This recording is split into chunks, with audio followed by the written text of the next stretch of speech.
Welcome to the Terrible Podcast with your hosts from SteelersDepot.com, where you can find all your latest and greatest Steelers news. It's Dave Bryan and Alex Kozora, always lit, talking Steelers. And now, here's Dave and Alex.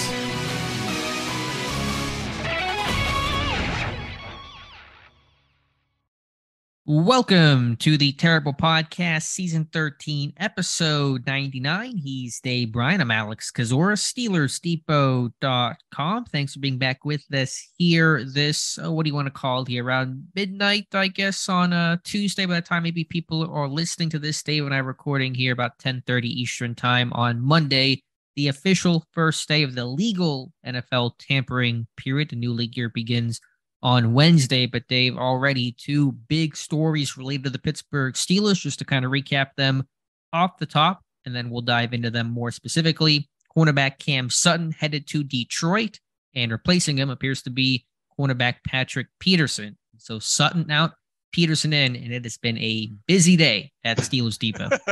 Yeah, and the legal tampering period kind of got off to a slow start. It's like somebody do something once the bell rang there, so to speak. But boy, once it started get going there, it really got going, and a lot of movement. As you said, two moves for the Steelers. You got Cameron Sutton off. He goes off to Detroit. Sounds like a 3-year, $33 million deal.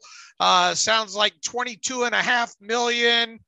Some way, shape, or form, and some form of some guarantees. That 22.5 looks like it's paid out over the first 2 of the 3 years there. They used 2 void years on his 3-year deal to help lower his cap hit even more. So, assuming it is as it is reported, it looks like an $11 million, average yearly value for him. And, good for him. You hate to see that kind of player walk out door. I mean, I be upfront and honest. Of any of their top unrestricted free agents that the Steelers had going into this offseason, going into this offseason, I was pretty confident they were going to sign him, especially come out of the combine and Omar Khan, saying they've been in contract discussion with him, and just knowing that they probably valued him as their top unrestricted free agent.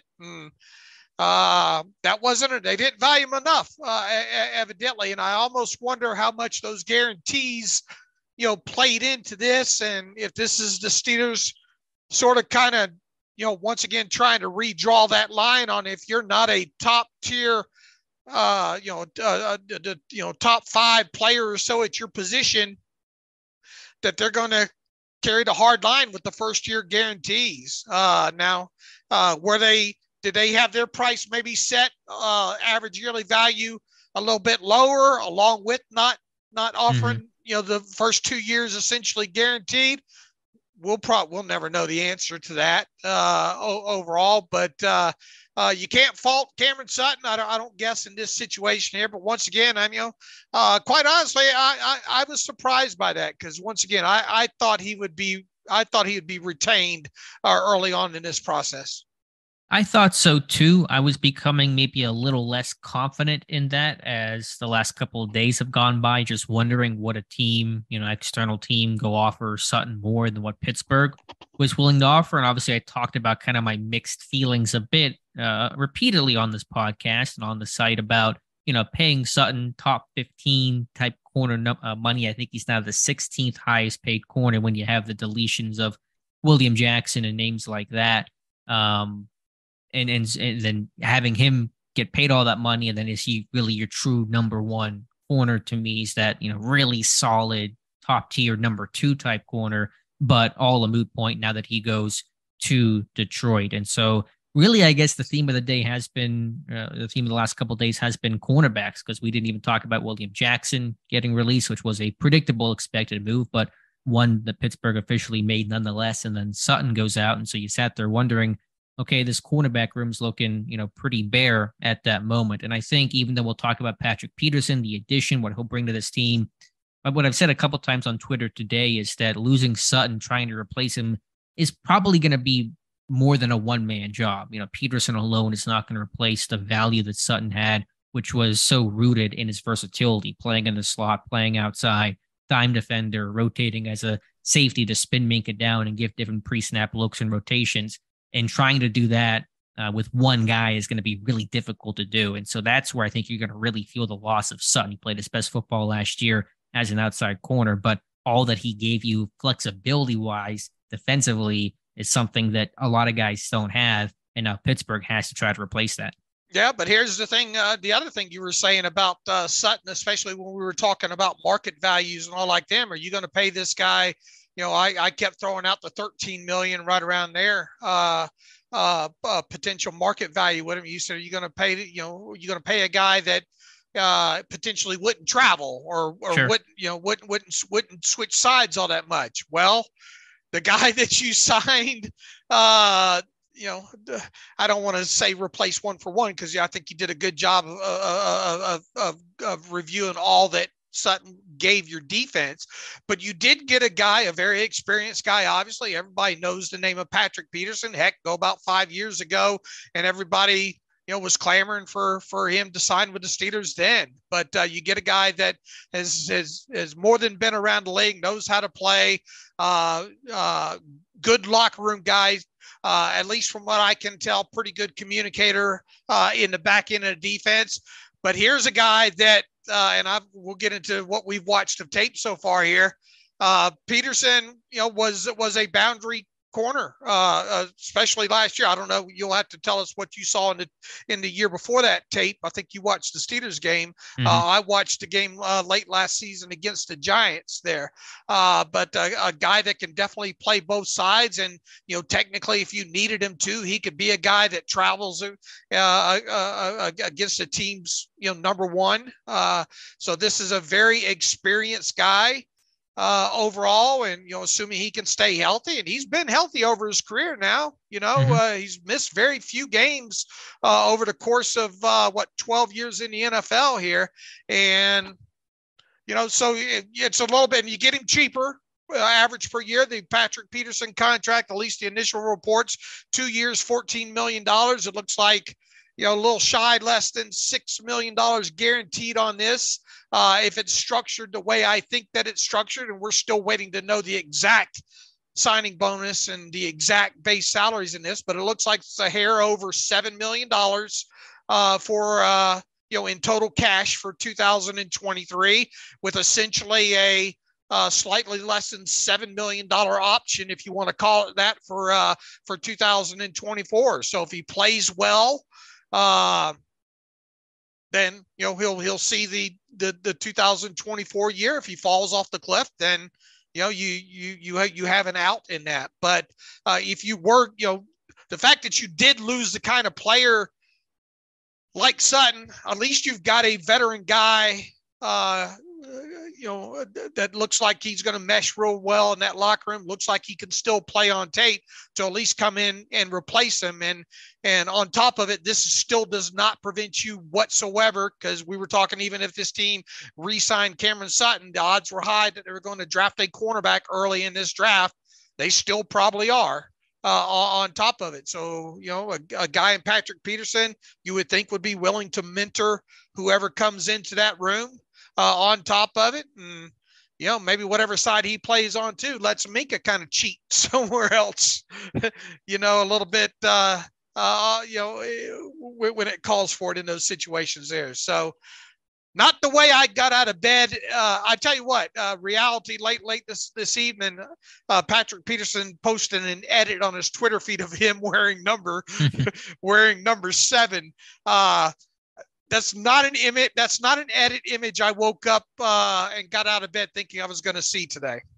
And the closest he'll get to 7 in Pittsburgh is that Photoshop, because as he even tweeted out a little bit ago that he's aware that number 7 is spoken for in Ben's now, never to be worn again type category. So right. He wore 7 the last 2 years of Minnesota. He'll have to pick a new number. That's the least of the concerns right now, but a funny quip as Patrick Peterson gets introduced to Steelers Nation. You're right on the outside as an outside corner, who replaced Sutton in some sense. I think a leadership standpoint, above the neck standpoint. Sutton was so well regarded for his football IQ, intelligence, and Peterson's spoken about how, despite maybe losing a step, about to turn 33 this summer, that he's gained so much knowledge and mentally processes the game so well and shouldn't have the communication busts. And that was a big thing last year. People, you take for granted, this defense rarely busted the coverage last year. And that's thanks to a collective group, of course, but Minkah Fitzpatrick, Cam Sutton, really smart, heady assignment sound dudes that helped keep a lid on things. Overall, when they did get beat deep, it was generally due to some other issue. Occasionally there were blips, the Eagles game, for example, but I think across the board, this defense, especially the back half of the year, kept a lid on things. And so hopefully Peterson could do that. I don't expect him to be the guy that travels. I think he'll be just a one side type of corner. He has played both sides. And so where do they want to put him? We'll have to see, but I don't think we'll be, running and walking out with Jamar Chase wherever he goes twice a year. But it was a good replacement in that sense to get some of those skills that Sutton had on the outside, again, being that leader and just that really high football IQ. Yeah, look, I mean, I'm just saying that he gives you the ability if you wanted him to do that, I think to travel. Now, more than, I would like to see him, kind of do what he did in this game against the Giants, at least that I saw. And that's, switch sides, and play the boundary side. Yeah, I mean, he can play both sides, and so maybe there'll be opportunities just based on occasional matchups. Or I didn't get the sense he was playing like literally to the boundary side, the close side versus the open side. I think he's kind of played, both. But I don't think he's going to be the caliber of talent that's at his age where he's kind of lost some juice and with his foot speed to be that guy that's going to run with some of the best receivers in football. Okay. So what are the thoughts here on, do you want us to kind of focus more on Sutton briefly or just talk about Peterson or kind of combine both moves because they feel so intertwined? Well, I mean, what he's out the door now. So, what less is, what's more to talk about there other than wondering why they weren't able to re-sign him. And, as you mentioned, you are going to be tasked with how do you replace now some of the things that he gave you in certain packages? Right. To me, the big question is who's your slot cornerback on all these pass downs next year? And Arthur Millett's still a Steeler, and he's that rundown type corner that's out there against 12 personnel and 1st and 10, but he's a guy that cannot be out there end to half, end the game, 3rd and 5+. And who do you replace him with? Last year, it really was a lot of Cam Sutton. James Pierre would kick out on the outside. Trey Norwood has done that role a bit more his rookie year, but he's got to just make the team next year after coming off a disappointing 2022. And so there's really no internal guys that can play that slot. Levi Wallace really can't. James Pierre definitely cannot play the slot. And so that's something that I think has to be addressed. But to the point you made earlier, certainly this team is going to draft a cornerback, and you're going to see cornerback mock in the first round, probably even more than you were before, which is already quite a bit. So Peterson is not going to preclude this team at all from drafting a corner high. Yeah, I guess the only question is Joey Porter Jr. there or isn't he? I mean, it was already pretty much has become the leader in the clubhouse, I think, before today. And, we'll have to see obviously how some maybe the top 16 picks shake out the rest of the way. Big trade, couple big trades already, or at least that one trade with the Panthers and the Bears, and and what does that do for Detroit? Maybe, well, I think Detroit's after the Steelers, so that unless they traded up there, but that's going to be the question now: is how many of these corners go off the board before 17? Is Joey Porter going to be one that slides down that far? But once again, it looked like he'd become the leader in the clubhouse in most of these mocks that you see right now. It's probably going to remain that way after losing Sutton and gaining Patrick Peterson. Yeah, he's going to look like Tyreek Hill in that whenever he ran 100-meter dash this weekend, just so out in front of everybody else. It's Porter and the rest of the field. It's going to feel like when it comes to mock draft and projections. The good news is this year's cornerback class is as strong as basically any other position in the draft, maybe right up there with, say, tight end and the top heaviness of that quarterback class that has 4 guys that may go top 10. But cornerback is super deep, first round. But even if it's not first round for whatever reason, or Porter's not there are a ton of other options. We've already talked about some. We'll continue to discuss. Whether you're talking Cam Smith from South Carolina, Deontay Banks, Maryland, Julius Brents from Kansas State, it's a really strong corner class. And so you're going to find talent, I think, even in day two with that 32 pick, that 49 pick, and that's going to give a great opportunity to bring somebody in. How much of that of an impact they'll have right away, we'll have to see. Obviously, nobody can guess that so far out, but the good news is it's a really good year to need a cornerback. Right. And they're going to come away with at least one. And look, here's the thing. We still got a little bit of free agency to go here, and we'll see if they're able to get them kind of more of a nickel dime guy, to play in the slot there. Yeah, I'll have to do more research on who some of the top guys are. I saw, and I know that we've talked about him some, and I think Tyler Wise was tweeting about him earlier today. Clark Phillips from Utah, even Cam Smith. I listened to an interview with South Carolina's Pro Day was today, and they talked about he talked about how some teams are trying to project him inside as a slot corner, and so that's I think a guy people should really consider. Cam Smith from South Carolina, although Pittsburgh not at that Pro Day today, at least in terms of Mike Tomlin. We'll talk about that here in just a little bit, but. Can you find that slot type? Because again, Millette cannot be your every down guy. They tried that for a brief time last year, and it was a really bad experience. And so there's got to be something else there. Right. So, and it doesn't look. Is there much out there in free agency right now at this point? Probably not. Right. I'll have to check. I hadn't looked at a list of maybe more slot focused type corners. I'm sure there's a couple names out there. I mean, there's not that he's the guy, but Ugo Amadi that you talked about a while back. He signed. He signed. Yeah, he signed with the Saints. Yeah. Yeah. All right. Well, never mind. A few days ago. Yeah, I meant. Okay. I don't know if maybe I didn't tweet that out, but I saw that he did sign with the Saints. Okay. Well, never mind then on that. So yeah, we'll have to go back and check, and we'll see what moves Pittsburgh makes. Yeah, because it is. I mean, the league year is not even technically started yet, and so there's going to be time for this team to add if they want to. But back to Peterson, he's got a podcast. He just signed for a 1-year minimum contract, according over to cap as well too. A veteran benefit contract that comes with a lowered cap number of $940,000. So you think if he had to do it all over, we don't know if the Steelers were interested. Maybe there was something that kept them away or something like that. But right. You can't get that guy in your building, Sure, point taken. And I'm not saying that was the end all do all, and I never thought that, but it would have gave you one more option to at least look at, Right, this team could use some options right now. But back to Patrick Peterson, right after the signing was announced, and again, cannot be made official until Wednesday, but Peterson jumped on a podcast, All Things Covered, that he's been co-host of for a while now with former Steelers cornerback Bryant McFadden. So maybe that kind of helped push Peterson to Pittsburgh a little bit. And so Peterson explained why he signed with Pittsburgh, said this kind of came out of left field, really wasn't necessarily his first thought or expectation. Starting free agency, talking about some other teams were interested, including Minnesota, potentially trying to re-sign him, but just talked about how stable Pittsburgh's been and obviously the love for Coach Tomlin and just a chance to try to get back in the playoff race. And so I tweeted earlier that Mike Tomlin is the best coach in the NFL on selling his team and selling the opportunity to win and win a championship, even if the odds of that happening in 23 probably aren't all that great. But that happened with Miles Jack last year. Remember Jack saying the first thing that Mike Tomlin asked him was, "You want to come win a Super Bowl?" And Jack said, "I'm in." And it sounds like a pretty similar conversation occurred between Mike Tomlin and Patrick Peterson. I tell you, Bryant McFadden's not bad at selling the Steelers either. If he ever, God forbid, he ever needs work, I'm sure he could go to work for the Pittsburgh Chamber of Commerce, right? Definitely. Had the Super Bowl trophies and everything on that podcast. And obviously they've done that podcast for a while and good friends. And it was good to see. Hey, kudos to McFadden. A signing like that, you can hop on your own podcast literally with, I guess, in about an hour of it happening, and you get the exclusive there. So I know he works hard at his craft. So good for Bryant McFadden on that.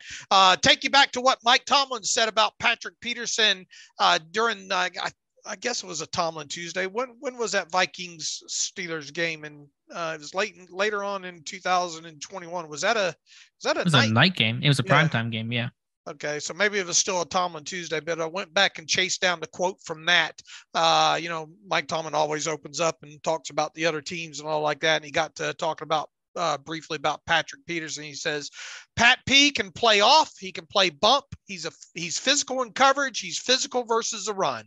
So that was Mike Tomlin's assessment of Patrick Peterson before the Steelers played the Vikings in 2021 there. And I believe you just got done watching that all 22, right? So why don't you, being that was the earlier game than from what I watched, tell me what you saw.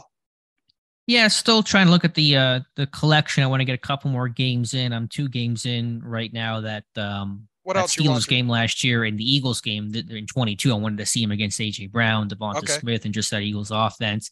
Obviously, you're seeing the football IQ, reading, diagnosing.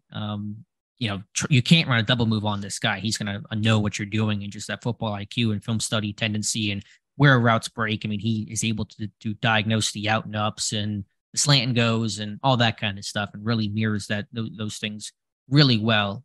He's a guy that is probably better in zone than man right now. I know that some of the metrics say that Minnesota was one of the most zone heavy teams last year, and Pittsburgh one of the most man heavy teams. I know some of the chatter from Vikings fans was this guy in man coverage. The times that Minnesota ran it last year, not at his best football, and I think you see some of that. My concern with Peterson is those receivers who can change speed and tempo and have that second gear at the top of their route. I saw that with Deontay Johnson, for example, in that game 2 years ago, gave Peterson some fits. He can still run a little bit, but when guys, it makes it look like they're going to break down a bit, not on a double move, but just kind of changing speeds and tempo. Can Peterson kind of have that gear to get going again? I see some concerns there. And so Pittsburgh's going to be as man heavy in 23 as they were in 22. That could be an issue, but they can change scheme, and Pittsburgh's going to play some off man coverage as well. And so it's not always press and bump and run and going to ask those guys to be hyper athletes. Cam Sutton, Levi Wallace, not hyper athletes, had nice years in 22. So overall on Peterson is that good football IQ, read, process, diagnose. Can he just handle some of those really bursty, changing tempo receivers? That's where I start to get worried. Okay, I watched the Giants game from last year, and boy, you want one where you can see every bit of a lot of everything out of him. I think that's a good game to choose. He did, obviously switch sides a lot in that game, and mostly was on the boundary lined up. They did, he played off quite a bit in that game, obviously. But right from the get-go, you see him on an out, do a speed turn and get there about the time that the ball is there. On the flip side, that game has good, bad, and everything in between when it comes to Patrick Peterson, in my opinion. You actually get to see him come off the edge in that game and get a hand on Daniel Jones in that game. You get to see charged with a touchdown in that one. Looked like there might have been some miscommunication on that one. He probably thought he was going to pass it off there, but then had to keep running with the receiver, and then gave up the touchdown in a red zone opportunity on that. You do get to see a little bit of that double move that you talked about, that him get beat with. I think one of them he was thrown at, and the other one, I have notated. I don't think he did get notated at, but I do think he does maybe have a tendency to kind of bite on that. And then once again, when he gets going the other way, will some of these better wide receivers with that can switch gears, keep that separation on him? Conversely, there's a great interception by him with him undercutting a route in the middle of the field. On that, that's good. Pass breakup, I think he had 2 or 3 maybe in that game. He also had a pass interference in that game. So a lot of everything, if you want to turn on the tape on the Giants. I came away feeling pretty fine about him. Okay. Overall, I think he's still got it overall. It will be interesting, as you mentioned, to see him have to potentially play more man.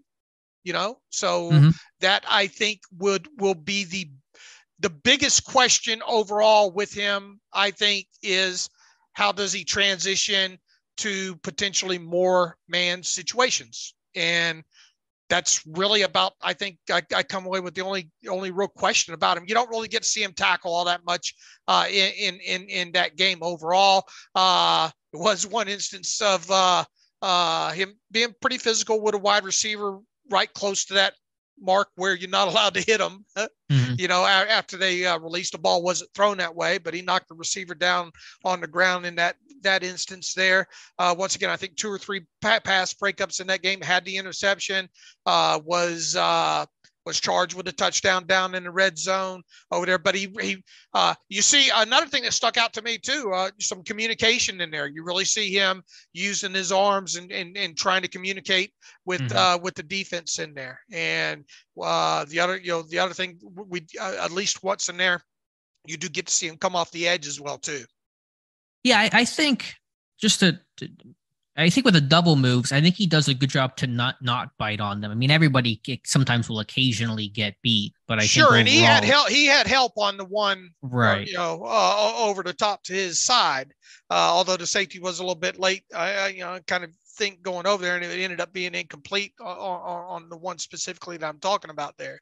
But he did bite down low on it, Yeah, I mean, sometimes the scheme allows you to be aggressive if you know you have help there, and sure. So you're more willing to maybe give something up vertically. I think overall, just in the 2 games that I've watched so far, maybe if I watch more, I'll come away with a different opinion, and I'll definitely go back and watch that game. But I thought he has a really good understanding of, again, where routes break and double moves, because if a route doesn't break at a certain depth for that route to be run, then it's just a dummy break basically, and you're not going to fall for it. But I think. He's done it for 12 years too, and against some of the top wideouts in the league as well too. So yeah, that comes from experience of just getting beat probably when you were a rookie or in second year guy and learning. Okay, this is how you play football. And he talked about losing some of that speed but gaining it back when it comes to knowledge and processing and just general football IQ. So I think he'll be good there. Again, when you talk about some of these routes that.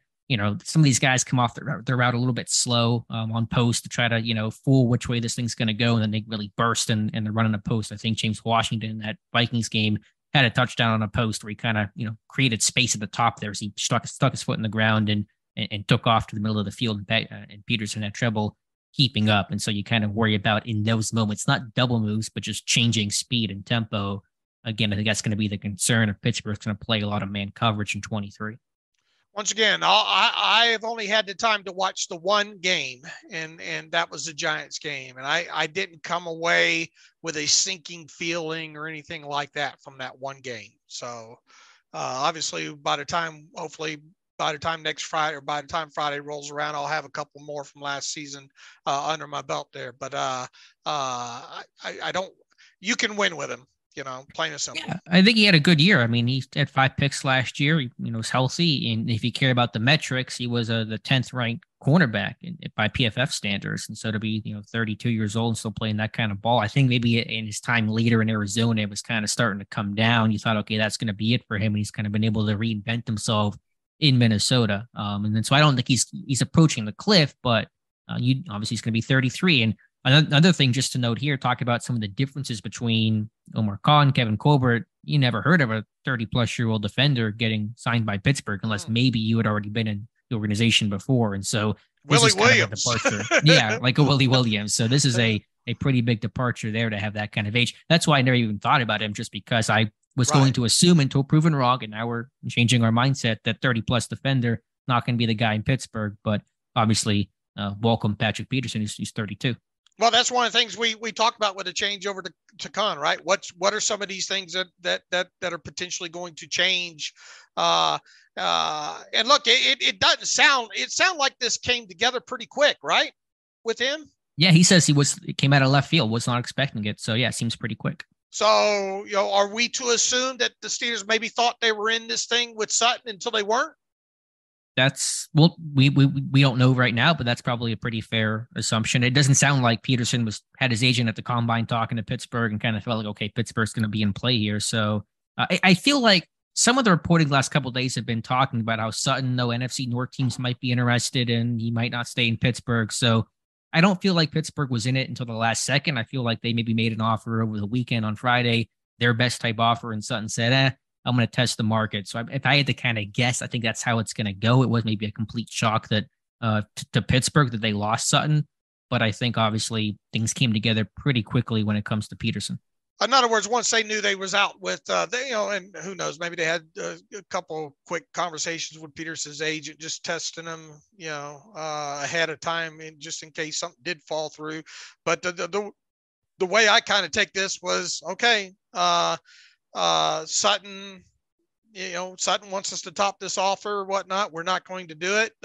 Who's the first guy on our call list, Right. And even Peterson, when he was speaking with McFadden, said some of the details still had to be ironed out. And so it doesn't sound like this deal was kind of already in place and discussed a while ago, and that, because everybody talks before the legal tampering period. And so it does kind of feel like it was still being put together, even though there was kind of a verbal agreement about maybe some basic framework and structure of the contract. So again, we'll never know for sure. And Peterson's in Pittsburgh, and really that's all that matters. But that's kind of my read on the situation. Here's the thing about him on that Giants tape as well too. You really don't. Get to see him, attack the run or anything like that. So you don't get a really good sense about run defense from that one game tape. I'll tell you this: he wasn't the first one to the pile all the time, but he's still. Look, he's a big dude, right? Physical dude too. So I don't, we'll see what the rest of the I'm trying to remember how much the Steelers ran in that game. I had a couple of notes just on Peterson. I thought in the actual run game, he wasn't as aggressive and as physical as I would have liked him to be, filling holes and kind of, as you said, finishing the play. I thought though, in open field, when you had to make a tackle, he was pretty downhill, had a tackle on Ray. Good close downhill and forceful, and there was no he was not hesitant at all in terms of attacking the football. That happened later in the game. So I thought in open space against receivers, pretty solid. I thought in the run game, not ideally what you want. All right. Well, that's pretty much my takeaway from the Giants game. Once again, I've just got the one game, and you've got, I guess, 1.5 in you, right? Yeah, well, 2. I finished the second, okay. But still need to watch more because I've only seen 1 from 22, so I want to get recent eyes on him and all of that. But surprising overall, but pretty exciting. And I feel like this is a guy that Mike Tomlin has watched for such a long time. Oh, yeah. Loves the pedigree, loves 8-time Pro Bowler, 3-time All-Pro. Like one of those dudes is just to be a corner at 32, still playing, I think, pretty good football. Not many guys can do that, and so I think there's a respect, admiration. I don't know how much Tomlin has publicly spoken about Peterson. I think he was on the podcast that you referenced a year or so ago, and obviously they spoke. But I feel like there's a lot of respect between both those guys. Sure, and he should mesh in that room or in that locker room real well. Yeah, now he talked about he's not the rah-rah type leader. I guess he's kind of more, you learn by watching him as opposed to him really kind of taking you under his wing. But I think obviously he'll be willing to help whoever he needs to help, and just getting to watch this guy work and prepare. And he didn't go into detail, but he said something to the effect of the way he trains is different than any other guy that he knows. I don't know what that means. I don't know how he trains, but just a guy that kind of marches to the beat of his own drum and just consistent, steady, available. Again, just a resume and pedigree. Any young corner should and will watch what he does and follow what he does. All right, that time gap in between the Sutton news and the Patrick Peterson news, what was going through your head? A lot of things. Just kind of bummed about Sutton. What a great story, and wish him well, obviously. And you're just kind of wondering about, okay, how do you replace him? How do you replace the leadership? Because he was the leader after Hayden, left 2 years ago. And so who are you going to replace from that aspect? And corner becomes a big need, and you still got other needs for this team to fill. So kind of thinking about, okay, what corner could they sign? There weren't any great cornerback options out there. And you mentioned Rock Ya-Sin. That kind of felt like a plausible option, but then obviously things pivoted pretty quickly to Patrick Peterson. All right. So based on what was coming off getting signed at the moment, who's available, I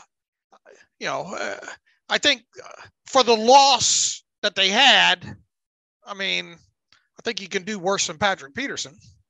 Sure, I think so too. And it was quick. Last year, Trubisky, first day of the legal tampering period, that was essentially done and agreed to verbally. And now first day this year, Peterson comes in. So it's not let's be really cautious and wait and let the first wave go past. It's Pittsburgh seeing their guy and getting their guy.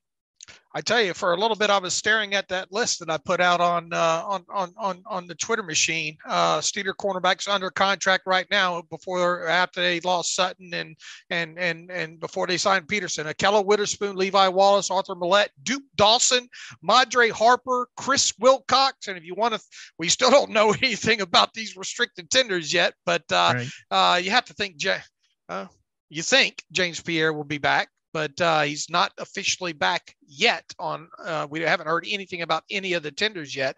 But you look at that list overall, and I just kind of thought, man, what, surely they're not going to go into the draft like this, Yeah, you knew they were going to add somebody. Question is just what level of caliber player would that be? Would that be the slam dunk starter that Peterson, I expect and should be? I mean, we'll see how Witherspoon. I assume Witherspoon's not getting cut at this point, and so it'll be, with a draft pick, you assume Peterson draft pick, Witherspoon and Wallace, and then let's assume Pierre gets tendered or brought back in some capacity.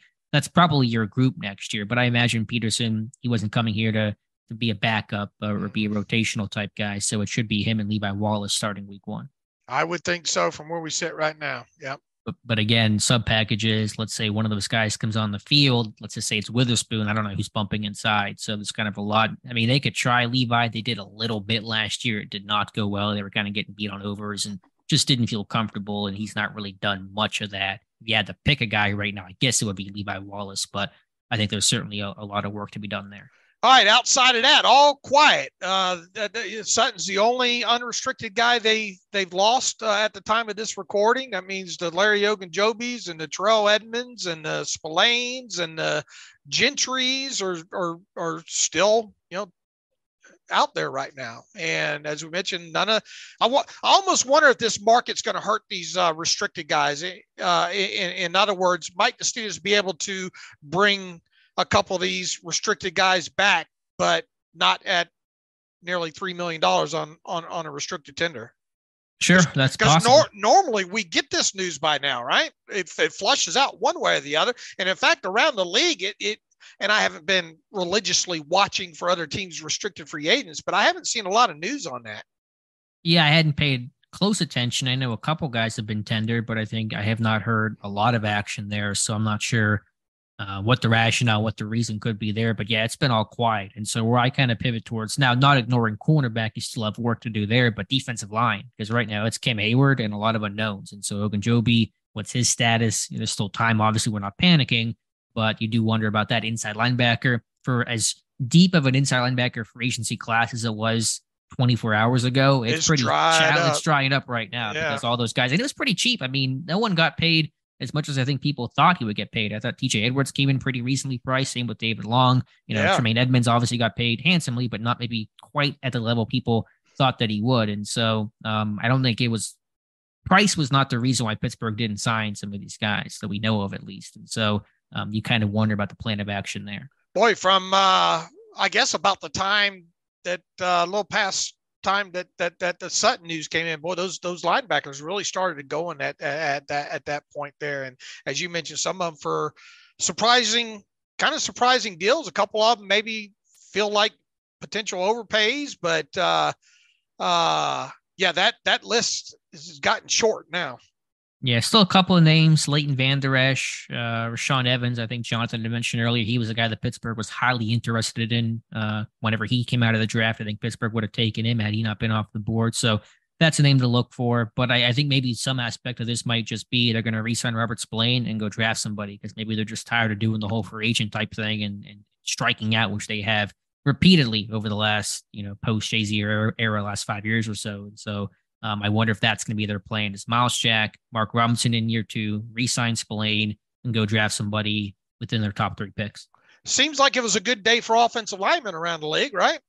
It always is in free agency. There's that offensive line tax when it comes to free agents because there's such a scarcity there. You're going to have to get paid. And so Chris Lindstrom got, $105 million and Mike McGlinchey getting paid out there in Denver, Nate Davis going to Chicago, Andre Dillard getting a pretty good contract for Tennessee. So your offensive linemen are always costly because there's so few players out there that have experience, have talent, have youth. Usually there's somebody's missing in some aspect there. And so the guys that are quality get paid and probably a bit overpaid just because of the supply demand aspect of offensive linemen. And I guess other news kind of related more to the AFC, Calais Campbell cut loose by the Ravens early in the day. They lost Ben. Who was the guard? Ben Powers. Yeah, Ben Powers. They lost. What else happened? The Bengals lost both their safeties. Yeah, Jesse Bates to Atlanta, Von Bell to Carolina, Javon Hargrave to San Francisco. Apparently came down to Cleveland or San Fran. So we thank you, the 49ers, for signing him. Didn't want to see Hargrave and face him twice a year. And Hargrave, what, $20 million per year? So hats off to him. And it sounds like, according to Ian Rappaport right now, the Browns are expected to sign former Vikings defensive tackle Dalvin Tomlinson. Ooh. All right, that's a big run stuffer right there. So they need a D-line help. It's been the talk all offseason in Cleveland is they got to shore up that defensive line. Andrew Berry was too analytical and not valuing that position enough. I know you talked about Tomlinson a bit. Now you got to see him twice a year. All right, and looks like Draymond Jones earlier in the day to the Seahawks. I mean, Larry Ogunjobi's got to be up on near the top of that list now, right? Yeah, I'm not sure who else is left. I'm sure he's probably one of the better names, but 1.5 sacks last year. I know, it's not the say-all end all, but these guys get paid for sacks. That's why Chicago was going to give him a bunch of money, and so that might be hurting his market a little bit. Let's see here if I can highlight real quick some defensive tackles. Zach Allen getting paid by Denver too. And he's going to get paid a lot, yeah. But that was more than what I thought it would be. Yeah, good for him too. He's good for him. Let's see. I think Fletcher Cox still out there. Do you see anything on Fletcher Cox? David, no, he signed. No, he signed with Atlanta. Yeah. Brockers, who's 33, I think is still out there. Ioannidis, Ashawn Robinson, two guys that I've been targeting. Yeah. Rankins, did he go anywhere yet? No. I don't think he did. What about Jordan Phillips with the Bills? He's still out there. He's on a void, and they've had interest in him in the past, right? I think they tried to claim him more than a couple years back. So, yeah, that's a big guy in the middle. You start getting past that, though. Derek and Noddy from the Chiefs, I think, still unsigned. Okay. Yeah, I mean, we'll see what Ogunjobi gets. He'll get paid decently. Yeah. I don't know exactly what that number is going to be. I don't know. I think it'll be, 6, 7, 8 million about what he got this past year. But again, I think he's looking multi-year. He wants that 2-3 year deal. Doesn't want to do the whole 1 year deal thing. That's what he had to accept this past year in Pittsburgh. So I think he's looking for that long-term commitment, at least the illusion of long-term commitment. All right, at $7 million APY for Patrick Peterson, that going to be the most expensive free agent the Steelers signed this offseason? Yeah, I'll say it is. I had said, and now I didn't anticipate them losing Sutton, so I'm kind of maybe being a little loopholey here, but I thought they were going to have kind of a splashier signing than maybe what some people thought. It wasn't going to be all dumpster dives, and so I'll say that's their big offseason signing. Yeah, you would think at some point here they're going to start turning to their own, right? Yeah, I'm really surprised. Nobody else, not even a Gentry. Right. Is there concern about Gentry getting paid a bit more because we just saw that Josh Oliver get $7 million? He's regarded. We talked about that. He's got fewer catches than Gentry, regarded as a good blocker, and I'm not. That was an eye-popping deal. And obviously, Gentry's not going to get that. At least I don't think. But Jesse James got paid more than we thought. You see Oliver get paid more. I know it's a good tight end class. It's a good overall, tight end class, though. But is Gentry going to get, even if it bumps him up a little bit, an extra million or two? Just a thought that I certainly can't escape. Right. This thing will, I know today was a busy day, but this thing will probably crawl to by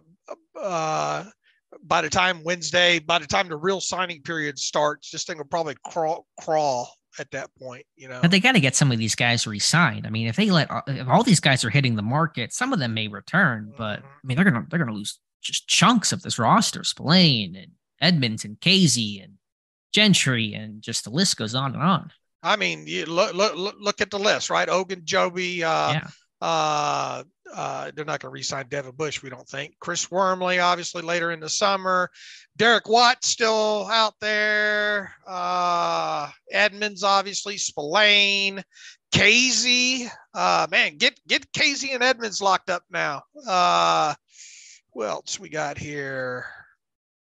I mean, I think that's and then there's the tenders too. What's going to happen with the tenders? Right. But again, I think in terms of where my primary focus looks at now is defensive line, because who do you have? I mean, honestly, and we've said that, all off season, even if you bring Ogunjobi back though, you're still going to address that in the draft. Oh, what about Mike Tomlin? Where's he going to be tomorrow, Alex? He's going to be at Clemson. Shock there. Yeah. Bryant McFadden kind of spilled the beans there, talking with Peterson, said that Tomlin had texted McFadden that he was really excited to bring in Pete, but said that he's at Clemson. And I imagine he's probably just getting done with a meal with all the top names there, Brian Brisset and Trenton Simpson, Miles Murphy, etc. So I've been really frustrated trying to find some of these Steelers guys. They're hiding really good this year. But at least we'll have that on Tomlin. And I assume some other Steelers will be joining Tomlin tomorrow. Tell them about the incoming pre-draft visitors we know of right now. Yeah, we're at 3 right now. Offensive tackle Dawan Jones from Ohio State, defensive lineman Jervon Dexter from Florida, and one that just came in today on Monday morning. It was Osiris Torrance, the guard from Florida. So two Gators coming in, and then the big man Dawan Jones from Ohio State. So it's only 3 names out of 30, but a pretty clear theme so far of the big trench guys. All right. What else? Well, I do want to mention just quickly on Torrance. We talked about with Dexter that there's that connection between Carmichael Dunbar, the son of Steelers defensive line coach Carl Dunbar, who works at Florida. Well, before Dunbar went to Florida, he was at Louisiana, and who also was at Louisiana? Osiris Torrance, and he transferred in 2022, like Dunbar going to Florida in 2022. So if there's one guy that knows Osiris Torrance as well as basically anybody, it's Carmichael Dunbar, the son of Carl Dunbar. So some extra insight there. Connecting the dots and playing the Blues Clues. That's what we do. That's what we do for sure. Anything else, Dave? I'm just kind of trying to look through right now.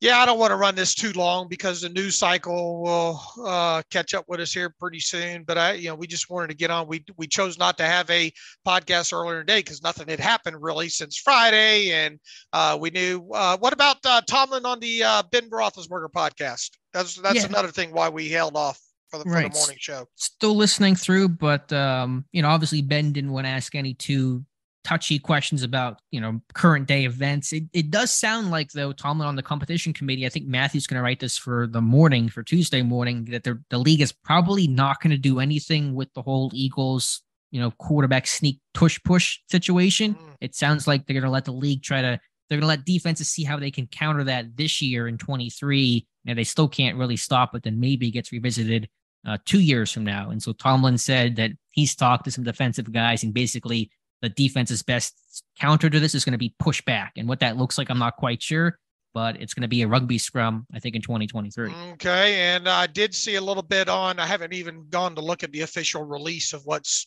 was brought up by all the teams, but there seems to be talk about maybe only having 1 cut, right? Should be no cuts. That should be the rule, but they had that a couple of years ago where I think they only had 1 cut. Then they reversed it, I think, during COVID to try to, reduce roster sizes and I guess exposure. And it's all dumb. Who was the team? I think it's the Eagles or the Panthers that want to try to bring back the number 0, which I'm all for. People should be able to wear number 0. Yeah. And I think they want kickers to be able to wear whatever, right? Pretty much. Oh, right. I didn't even see that. 80s, 90s or something. I think I saw something. That's a strange sight. Yeah. Yeah. Had a couple Steelers. Johnny Zero Clement wore that back in the day. So I want to see that. I think another team had that emergency quarterback type rule where kind of that third guy could come in when they have to. So they just listen to our terrible takes and they just, I think, crowdsource that and they tell the NFL to go do it. All right. What else we got? Infinite scrolling, we think, is now implemented on SteelersDepot.com. So there might be a few bugs that we try to work through on that, but we've had some people reach out and ask us about that. We didn't pick the ideal time to do it, but we think we've worked through most of the problems. So hopefully you're enjoying the front page. We get so much work done, so many posts up in a day that are falling off the front page, and hopefully the infinite scrolling will make it easier for people to find info and not have to, especially if they're on mobile, of using the pagination at the bottom or anything like that. So, all right, shall we be back at it possibly on Wednesday? At some point? Or whenever, I guess, more news breaks, who the heck knows what'll happen. I imagine there's going to be some movement here in the next 24, 48 hours, even if it is just re-signing some of those guys. And so we'll keep you posted for sure, but a fun first day, Dave. You got a film room on PP coming in the morning, right? Yeah, Patrick Peterson, just going to be a broad review. I'll go through a couple more games tonight, just give some initial impressions. I think I was talking with Owen Straley he wants to do something more specific. I don't know exactly what that's going to be yet. But Owen's going to probably do some film and breakdowns, and those are always fantastic. And tip of the hat to Scott Brown, our editor, starting today, and talk about getting thrown in the deep end. He had an eventful day, but did a great job. We're happy to have him on board as the site's first ever full-time editor. Yeah, absolutely. And I don't think he's quit yet. And boy, it was a busy We'll day. find out tomorrow. It was a busy day to start. Yeah. Obviously, happy to have him on the staff. Good job, Alex. Good job by the crew. Good. Thank you to everybody who visited the site and interacted with us on Twitter on Monday. Alex and I'll be back when we're back, and probably Wednesday at some point, I would think. And in the meantime, who knows? Maybe we'll be doing another one of these tomorrow night. I don't know. Follow me on Twitter at Steelers Depot. Follow Alex on Twitter at Alex_Kozora. Follow the show at Terrible Podcast. Email the show, theterriblepodcast@gmail.com. If you like what we do and want to donate to the cause, SteelersDepot.com. Hit the donate button, upright navigational bar. Also, if you'd like an ad-free version, SteelersDepot.com. Hit the ad-free button, upright navigational bar. As always, thanks for listening to the Terrible Podcast with Dave and Alex.